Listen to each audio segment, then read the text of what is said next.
So, hello, this is Rhina, my name is Matthias, and our project is called Beyond Mobility, and the first chapter is called Informal Settlement. So, as of 2012, 1 billion people are living in slums all over the world. By 2030, it is going to be an estimated number of 2 billion. So that shows like an urgent issue that has to be addressed. We are focusing in Rio de Janeiro, which has a population of 6 million people and 600 favelas. 25% of the population is living in those favelas. That's a fairly high number, but results in massive immigration into the city of the whole country. Of people trying to find work in the city and don't find housing opportunities and therefore move into favelas. We are focusing on the favela which is called Rocinha, which has like an estimated population of 150,000 people and a density per square kilometer of 48,000. So that's also a very high number compared to, for example, Tokyo, which is only 4,300 people per person per square kilometer. That's a drone footage from our from Rocinha, from our site, and you can see it's a very precious location. Our site is located in here. Our project is going to do that, and you can see it's a very homogeneous, dense urban fabric. So the way how they address this issue of lack of mobility is the cable car systems. They did it very successful in Medellin, Colombia, where they integrated into the cable car stations like a system of cultural institutions. And they started to copy that in 2011 in Rio de Janeiro and then in La Paz. But that was less successful because they only addressed the issue of transport and didn't integrate any other program. So the resistance of the people against the project was very high and it didn't get very much accepted. Can I ask you, what were the forms of resistance? What were the arguments? So they say that it's only for tourists. Oh, okay. So it's like slum tourism basically. So tourists come and just watch the favela, which is like, it's beautiful, but yeah. So what we are trying to do is basically integrate other programs into those cable car systems. You can see here in the middle the favela Alemão, and it's located north to our site. And it's already built this project. You can see that the setting of this cable car station is it's like a very monolithic building, which is very segregated from the environment. And also, if you look at the top view diagram, you can see that the green area around is very big, and it increases the segregation between cable car station and surrounding buildings and environment even more. Also, because there's no like shading, no sitting, or no activity on those green areas happening because it's slopes and not usable basically. And you can see those border conditions looks like this, where you have like these little niche spaces which stay basically unused or remain unused. So we see this typology as like an opportunity or missed opportunities at the moment, and there's already a cable car system planned for Rocinha, the favela we are working on, and we have all these are the stations that are planned, and the Zaha station is the one we plan to implement like a new typology. And in all the favela you can find different patterns of aggregation. There's like alignment in the border to where there's a highway, or close to the mountain there's more dispersion, and in the center is like very compact, and this is where the station that we are going to design is located. So we are in a very compact area, and that has like certain characteristics like exaggerated density, low diversity, like unclear circulation, and there's like absence of boundaries. And if we compare this to a scale that we're more used to, like Vienna, we see like a very different footprint size, and also like the mobility issue becomes more clear. Also, things like orientation and public space are completely lacking in the slums. And so we want to introduce in the Java station this what is missing, kind of the diversity, the clear circulation, and public space. And parallel to this, we were researching in how to what would be the architectural strategy. So we were interested in stimulating spaces so we can engage the user into our project. And the chapter 2 is about how will we achieve these stimulating spaces. First, we find a very interesting study in the Salk Institute in California by Professor Gage, and basically it's about the relation between brain structure and spaces. And the findings are that the space, a flexible space or a rich space, has a positive impact in our brain structure, more specific into neurogenesis. So, and he's saying you don't need to create complex spaces, but you need to create flexible spaces that are allowed to change in order to stimulate in your brain the structure. And so we run with the idea of having stimulating spaces, and then we also have a term that kind of encompasses what we envision, that is called like choice culture. And we find an example in this video. It's a working space that has a high variety of spaces, and then every day the working person can come and choose the space that fits their daily tasks. So you can have a very different space for the task of the day. And that's what we want to do with our project. We want to create a high variety of spaces where the users would choose, like would make their own choice, and where it fits them better. And in this way, we think we are creating flexible spaces for them. So this flexible, this stimulating spaces, I think can be also found in an example which is the Torre David, the David Tower in Venezuela. And what happened there, investor built a structure, like a building, and never finished it, so it was abandoned, and people basically just took over and established their own program there. So besides housing or people living there, they put their own programs like sport, communal, education, retail, and recreation. And on this example, you can see that it's like a very versatile, fast-changing organism in a way, which people. So we envision in the chapter 3, we envision the design as a two-phase design. So as the population of the favela grows, also the station could grow. So you could have first only the cable car until the cable car station built, and later on extended by additional floors. So here you see the view of like of the phase 1, and then how it could grow over time when the density is growing. If you see from the area of the cable car is already planned to be built, it looks like a void, but actually it's in a very slopey area, and it's not being used right now. It's more like a dirty trash area, and also it's a So, in order to integrate our building into this environment, we found patterns which appear there.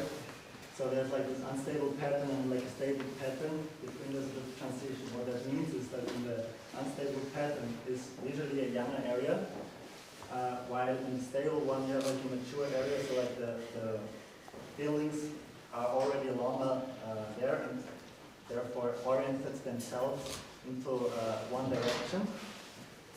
That also means for the safety or for the protection of the area that in the unstable area you have multiple orientations, therefore it's less or more permeable by foreign people and therefore less safe, while the stable areas like unified direction and has only two side axes. So it's more controlled. And we start in the bottom, like with the idea of kind of using the Young pattern to connect to our environment. So we split up in levels that will remind the users of how they already moved through the favela and also in the scale of the favela. So the people will kind of naturally dig into the building, and we are also allowing multi-directional access. So this is like a floor plan, and we are not imposing a program, but we can already envision how people could use it, like a very small like MMA, like this boxing match happening next to the gym, and here is already you will have on the top the cable car station coming, and the proportions are very like small, but they are kind of related to the environment. And also in the bottom area we are thinking in materiality, and we also have the research about materials used in the modernist in Brazil, and they have these shading devices called cobogos. They are made of clay, and we're thinking our facade, like here you can see it better, shouldn't be like a border between the housing and the station. So it's more like a shading device that allows like more comfort in the space. And then we'll transition to a middle space where you will have more direction, but you will still have opportunity to stay in those spaces. So until now, this is what we think is like the phase one, like we grew to be a cable car station with the Young pattern spaces, so very active areas. And then as we move on, we think it could grow and achieve like spaces with mature patterns. So you will have like a control direction, and you could have more like passive activities, so like kindergartens or schools. Here's as well like an envision like a more controlled entrance and more passive learning. And if you divide, this is like an explosion of the project. If we divide it into three circulation, we can see this match. This is kind of a listing of how people have different learning methods. And as we see, this is like a public incubator or public space incubator for the community. And there will be people who feel more comfortable in a very controlled area like reading, or there will be people that would like to have like group discussions or practicing by doing. So we think we're giving like the variety of methods also in spaces. And this is a view already in phase two, how it can grow. This is a view coming from the cable car. But so you're saying the phases are vertical phases, right? Yeah. Could you just show in that image with your hand what's phase 1, 2, and 3? Phase one is until here. It's the cable car, the Young pattern, the cable car in the middle area. And then you can keep growing vertically. The model until here basically. And then the next one is phase 2. Exactly. Okay. Could there be a phase 3? Higher. Or you split it into three phases.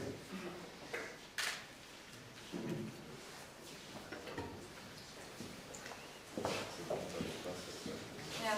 There are just two stations. This is one station, but it's more like a typology, so it should be replicated in the other stations.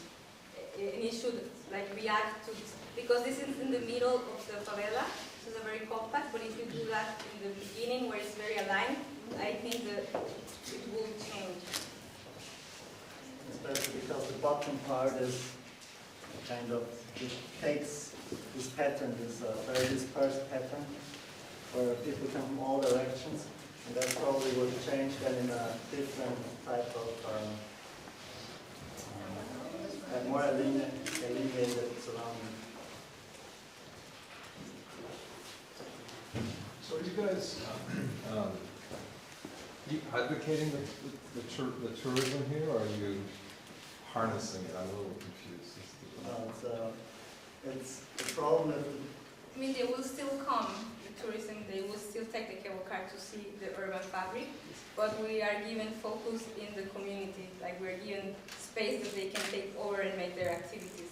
But it must be kind of a strange, somewhat perverse, again, horrific sight for people living in these places to see tourists with cable cars going over with their iPhones taking pictures, no? It's a bit weird. Yeah. it is weird, But this is So not, is this a like an exaggerated version of that, or is this trying to harness that into something for the community? I guess I'm trying to understand. Yeah. I mean, it sounds really scandalous, but I spent a day in this favela. It's kind of middle class. Oh. I mean, everybody in the favela has an iPhone. So they're taking pictures of the tourists. Yeah. No, but I mean, it's much more, It's a real urbanism, it's not just misery. yeah. But do you intend that people take over this structure, like the dormitory, so then they will live in there?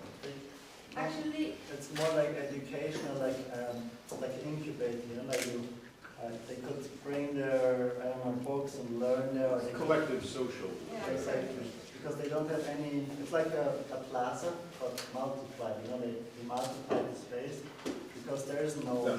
I mean, that's it, it's public space. It's Yeah, literally exactly. extent vertical public space, programless vertical public space. Exactly, because they don't have any opportunity otherwise, because those houses, if you look at them, they're, some of them, they're just like 5 by 5 meters. They're very tiny. So that's actually what we heard in many interviews, that they would love to have some public space for their own, where they could just play soccer or meet or collaborate or. The phase one and phase two both use public. Public.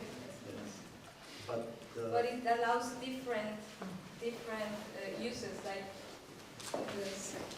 Phase one, it has like smaller and next to each other, very connected and very like multi-directional entrance. And here is like more and more control. So here you could have really like a kindergarten where you can have security for the kids, instead of here like the fitness area or like sports or fight area. It would be more. I have a question. And the building is all exterior, correct?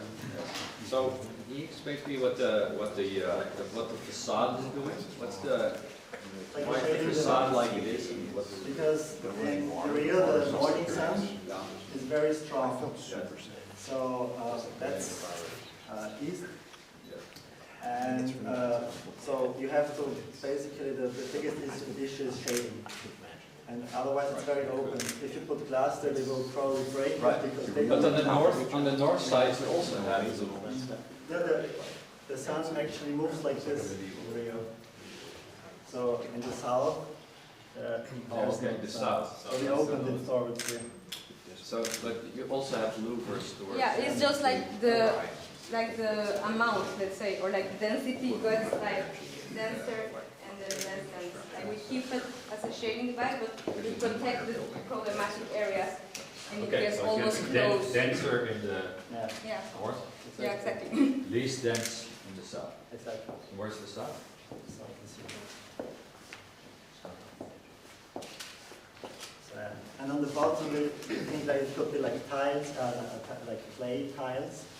And on the top, it starts to become like concrete or tiles, so it kind of merges into this environment, which basically is made out of bricks.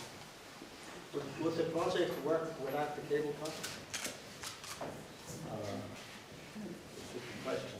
It's tricky because it started with the cable car, and also like the position is very important because it's like connecting this entrance of people with the only highway here, and like the only bus stop, and and then it becomes like a hub. So it's already activated by these two entities. Okay, so let me ask a really naive question. I'm getting a little bit of the insight on what this site is from Greg, but if this is a kind of gentrified favela community, right? Is that what I'm I gathering? wouldn't go that far. Okay, No, no, but it's- right. Quasi-middle class, you said, what was it? Everybody works. Okay, so it's a little bit like building in, it's not really like building in the Bowery, like putting a museum in the Bowery, nor is it like putting a tower or a John Carl de Carlo in the middle of Urbino, right, in the medieval city. So the problem I'm having is that it's an autonomous building, right? And I'm just looking as to why you didn't, I'm just curious, why there aren't bridges. I see one bridge here, but it looks like you could have done a bridge up here in this area. It looks like you could have more connections to allow people in. But it's a station. I just want to make No, sure but I'm looking people at this get the thing. idea that this is a network node. What's this? That's what I'm curious about. Like, what are these strange? This is well, this is terrain, so this is. No, but this is interstitial. Yeah. If you treat it as urbanism in New York City or in Urbino or something. Yeah, they're going to have one of these in New York City. Huh? The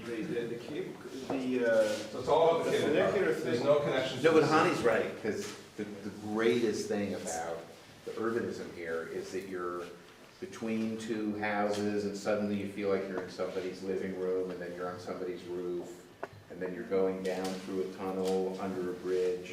And I think there could be much more connection to those strange, I mean, I don't know if you would have access to knowing where those main pathways are. Especially if you want people to sort of come over here and play Yeah. basketball or box or whatever it is, right? Okay, let me just say this, it's a very interesting conversation, but let's just look at the other side to it and then figure out where we stand. These are generated very spontaneously, very sort of what they call bottom up. They're, somebody goes in and posts in a house, looks and sees what's here, what are the levels, what do I need to deal with, what connections I can do, how I can connect to the street, and they establish it. So this thing is it's a kind of a, well, it's a warren that builds up. So we have that, let's say, that granularity, and we have that specific density of connections, many overlaid things, et cetera, et cetera. Now, nobody goes in there and says, I've got, X amount of money, and I'm going to dedicate 80% of it to my house, and I'm going to give 20% of it over to some shared infrastructure. So there's none of that, except for the necessary pathways. So this project represents a need that's going on everywhere in South America and all the earth, that is to see if the government and whether planning can intervene at the next order level. So that would be just one assumption you'd want to have first, is to say we need the next order level scale interjected into this, this very, very fine-grained stuff, which is basically one house, one family times X. So the first thing is here is that you guys recognize it, but I'm just wondering what degree you're mistaking one for the other. Is that there is a certain violence and there is a certain disjunctiveness in basically saying we now have to give next order scale whatever, infrastructure or intervention. We have to build the next, we have to overlay a next order reality and create public infrastructure for them. So given that, and then, the cost effectiveness and the incredible intimacy of this new type of transportation, I say new type because they've suddenly discovered how easy it is because it's non-invasive for the most part. So then the question is do you make a move that's really, really big like this so that everybody understands that amid this textural existence that we've been living, there is now a next order thing, which is monumental, which is collective, which, it's got all those different, things into it. But I would say that these guys are also interested in the, I don't know what to call it, but sort of the neurocognitive aspect of it. Like, what does it mean to suddenly enhance, let's say, one's internal correlate of the space in which one lives by actually now having kind of these next order realities. There is now a collective place among us. So it's an interesting thing, because in a way, I see this as brain surgery. Maybe, because, to the degree that your city and how your city connects and how your city operates actually does get internalized. And it does make up, if you like, the internal sort of matrix of how you understand social connections in your world, and even you can even say the metaphysical ones. You can ask yourself, this is simultaneously, isn't that right? This is simultaneously brain surgery and urban surgery, so to speak. So I hand it off to to my you. question, it's a bit like Harrison Ford and the Raiders of the Lost Ark, right? I'll just pull out the pistol. Maybe compared to. My question to you, I'm sorry, no, you can make it. You try to explain first phase and second phase, and first phase you try to make more connections with the existing code. And then second one is depend, but maybe still it's not enough the difference between first phase and second phase. First phase maybe to make a little bit more connected, and the second one is more different, independent. But still maybe the Hani, I thought that to make this type of little bigger scale construction, maybe it's nice to bring, but the how to make is not necessarily to support, to be supported the normal flat, like compared to the normal flat area, because this still, so that means that this bigger plate also maybe you can think about different way to make, because it's easier, not like this, but more to use the or spread, not necessarily to like this. Okay, I want to address you again, just to clarify this. So the question, and I don't know the answer, I don't know if they're posing this, but it's the way, when you have this condition and you wish to do an intervention of a certain type, is it maybe this, is there a new argument to suggest that it's true that you reject the fabric texture integration in favor of actually producing, pop and open the whole. I can't authorize this, but I will say, I don't know which one it is. There's a Niemeyer Bridge around here. Yeah. Yeah, and then there's a big athletic center. There's a big center for where each club, there's like 8 clubs that all do things for the floats, for the carnival. And so all that stuff is at a really big civic scale here. And that's all been there, put there for the very recently. population. Yeah. But it's the reverse of a European city where all around the perimeter, there's restaurants and markets and some tourism and stuff. But then there's this sense of entering into the dangerous core. And so the core is actually not the center, it's the periphery. And the periphery is where all the civic stuff is. It's very interesting at this scale to put something right in the middle and say, well, you could have a school or you could have a gym. I mean, I think to just check it off, little I know about this place, this is right. And it's an alternative. Because it's sort of putting some of that periphery into the. It's not saying let's do it on the edge where it's all but defensible, it's putting it in, and also in a very appropriate size in this. Okay, so here's the deal. I actually really like it, and I agree with you in terms of the brain surgery analogy. And the difference is between putting an implant that is acting autonomously within a certain part of the brain and something that's neurologically tied to the rest of the, whatever, I can imagine it's very complex.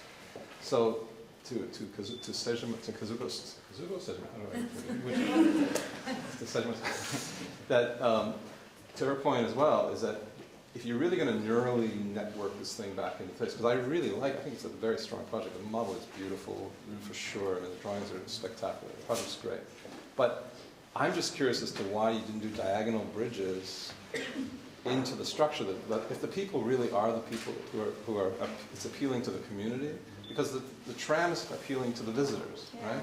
So the connections to the community, to me, are a little bit soft. Well, they use the tram to go to work every day because it's like so a work. It's like a work. So it's a transit sense. Exactly. But for the kid who wants to play basketball, oh man, this is horrible feeling like an invalid.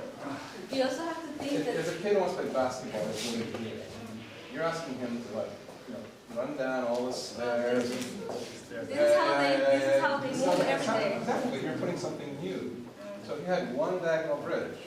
Well, they tried to. It's just killing me that you have this one bridge. I mean, I can't get over it. Well, you have here on the ground, you have many entrances to the. Okay, so my big, and this is going to be a killer criticism, and I don't mean it to sound as abrasive as it's going to sound, but it reminds me a little bit of what Richard Meyer would put into a favela.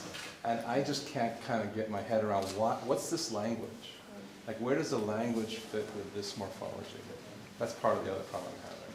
I mean, in terms of connection. Convince me it's not that.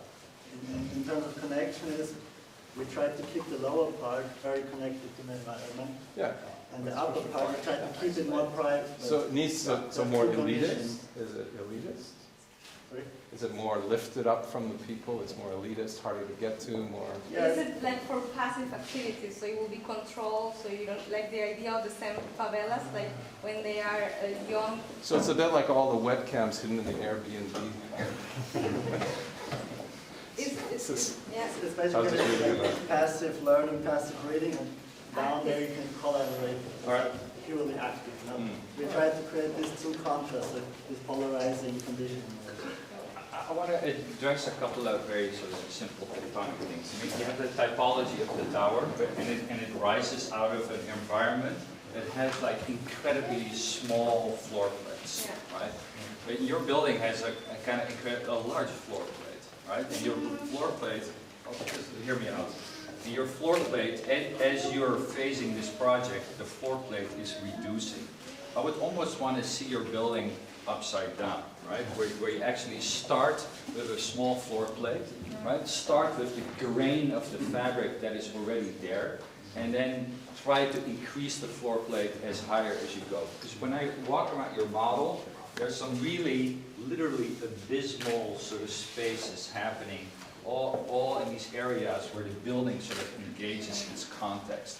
And I think you can avoid that by reducing the floor plate, you know? Not like the Shenzhen Stock Exchange, right? It supposedly they claim it has the largest floor plate in the world, and it's hovering like 10 stories above the ground plate, right? So we know it can be done, maybe for a little bit of money. But so I think I almost want to see this thing sort of upside down. And this, yeah. And the second thing is the louvering. It seems very intense, right? So intense that the building is actually kind of almost like a prison in a way, right? I mean, the louvering is necessary, but there are other ways of dealing with the sun. And if this is, I mean, I love the program, right? Like the sort of stacked public plaza, the programless architecture, right? Because I think what Western European cities have shown is that every building outlasts its functional destiny, right? It's designed for one purpose, and these days it's used for other purposes, or through time it has been used by different purposes, right? So to allow a building to have different sort of program, different participation, I think is great. But I still think that it doesn't look like a building that is communal, right? It looks like a building that sort of shuts the community out through this sort of pervasive solar shading. I mean, one thing that I think is a little bit of a missed opportunity is the truss structure. Like, let's say the big scale, publicly built part of the project. I like the fact that you said, well, we're going to leave it incomplete, we're going to leave it open, we're going to leave it flexible. But I think the infrastructure could have taken on a little bit more real estate, like the kind of vertical structure Sejima was saying didn't seem right. And then there could be another way that it would get filled in. Because the one thing about a place like this, or in Cuba, the term everybody uses, they say we're all artists because we all are artists of necessity. So I know, like in Racina, everywhere I went, I was like, my God, they made like a curtain out of bottle caps, or they made something out of bottles and fishing line, or they made, you know, everything gets made almost like art, like artisanal stuff into enclosure and envelope and furniture and all that stuff. So I think maybe the cladding, or definitely the interior partitions and stuff, you would want to just say, look, we already know there's 50,000 artists living here that are going to take care of that part for us. So instead you're going to do like the big infrastructure and plates and that stuff, and let the other stuff be a little bit more interesting. A kind of building that allows, you know, the diamond cutter, and cutter that cuts effortlessly through concrete slab. Create a building that allows that object ultimate freedom, right? So you get a kind of building that starts to become useful through wear,